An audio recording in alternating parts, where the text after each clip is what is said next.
hey guys. So I didn't do a video last week, but wasn't anything really exciting, which really it's just load anyways. I figured I'd just do it now. I was a little burnt out last week anyways, kind of just forgot about it too.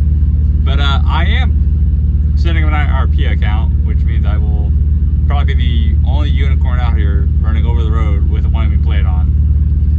And so things are also else in the works, but no idea when I'll actually get to them.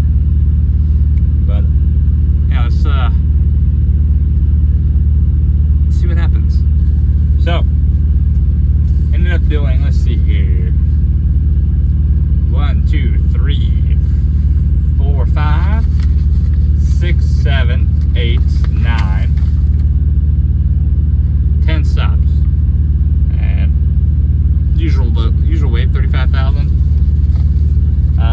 Which first stop is in Omaha. Let me tell you, anytime you go to Spartan National Omaha, you're going to be there for 4 to 5 hours, just guaranteed. I had a 5 o'clock appointment. Didn't get out of there till like 9:30ish, which made me late for my next stop, even though it was only 100 miles away. Got there about 40 minutes late. At least with that stop, it's not too bad. Other than the fact that every time I go there, they're waiting on paperwork to be sent from the shipper so they can offload it.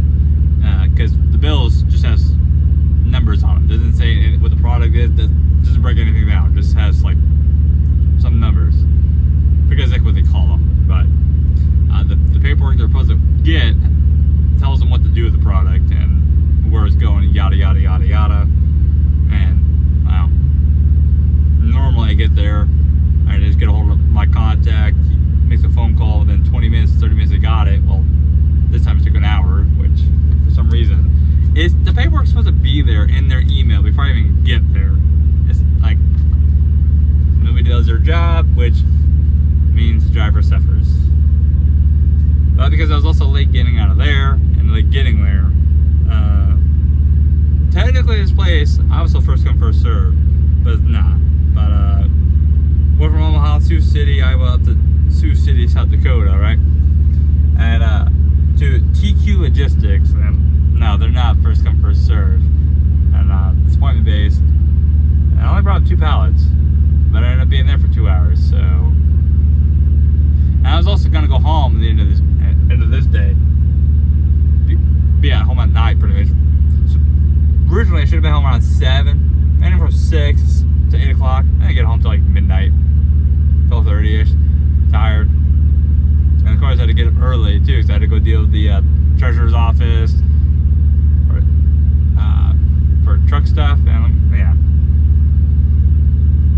Which really sucked is because I didn't leave the house at 1600, and I had to be in Boise 0500 for the Winco delivery, which about 10.5 hours away, so ended up having to run overnight.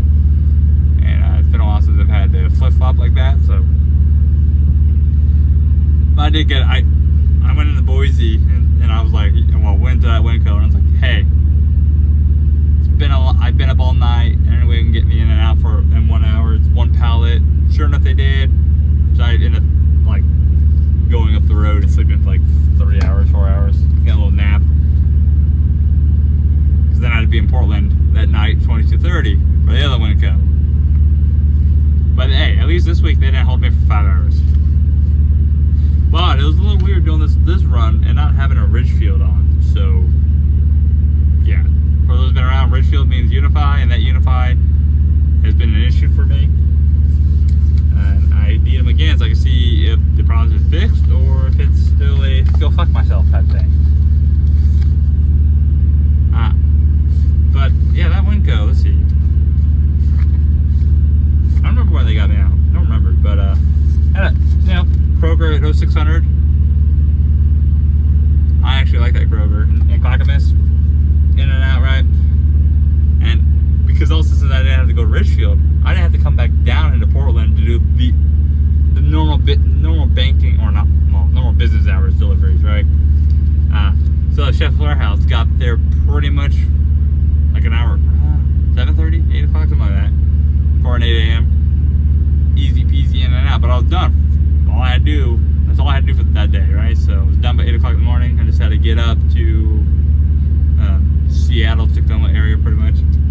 So I ended up going up to, I think it was Olympia's, which it actually would be called, or to the Flying J up there. Had some Taco Bell, showered, fucking went to bed, got up at like 2 o'clock in the morning to drive up to Miracle in Tacoma. And I was not late for any of my deliveries starting Friday. Nobody held me up. Matter of fact, I was even early to some places, and even out early too. So, what was the other one? The other one was Harbor Warehouse up in Lacey. Got up there right for 5:30.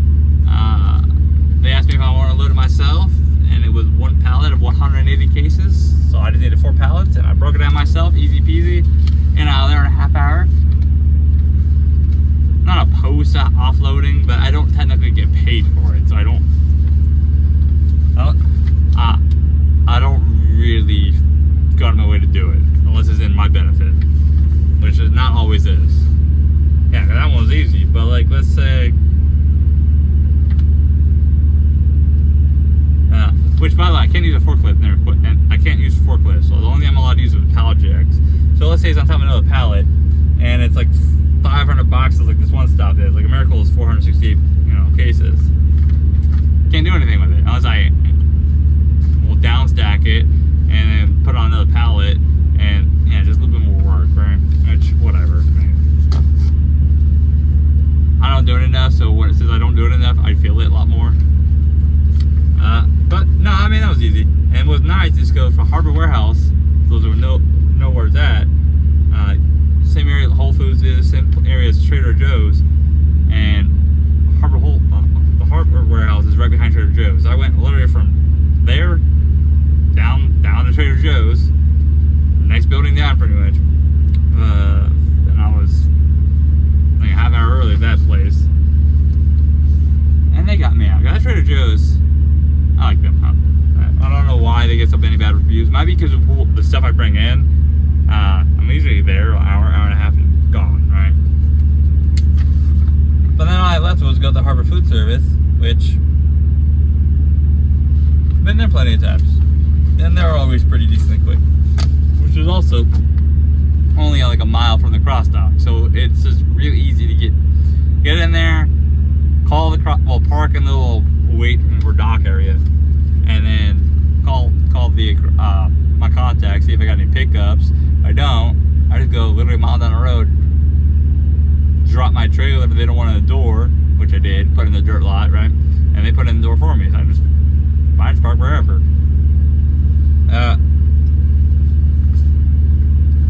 But it was a pretty easy one. Just my dash cam. Oh yeah, I do have a dash cam now. So who knows? You might see some random clips. You might not. I don't know. Also, finally, for the first time, about 3 months. Well, technically like 4 if you don't count what I did before Christmas with the school fundraiser stuff. I had a week of 7.4 mpg.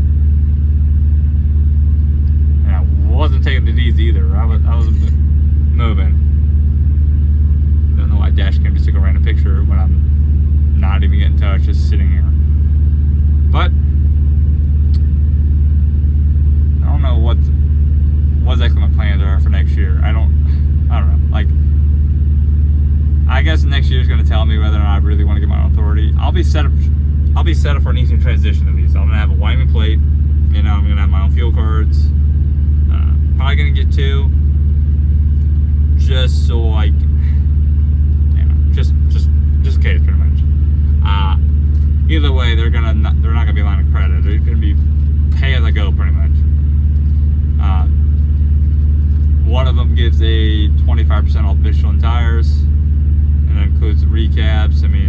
So pretty much paying what I'm paying now for the cheap tire, well, the mid-tier tires. I can pay Michelin prices, or get Michelin instead. So we'll find out. But at least I'll be set up to where if shit hits the fan, I just go, adios. Also, it feels like summertime's here. Which probably means I need to shave my head because it's getting a little warm. But anyways, we shall see what happens next week. But this is actually a pretty easy going week. Pretty easy going. But anyways, you guys stay safe out there. Catch you next time. Bye.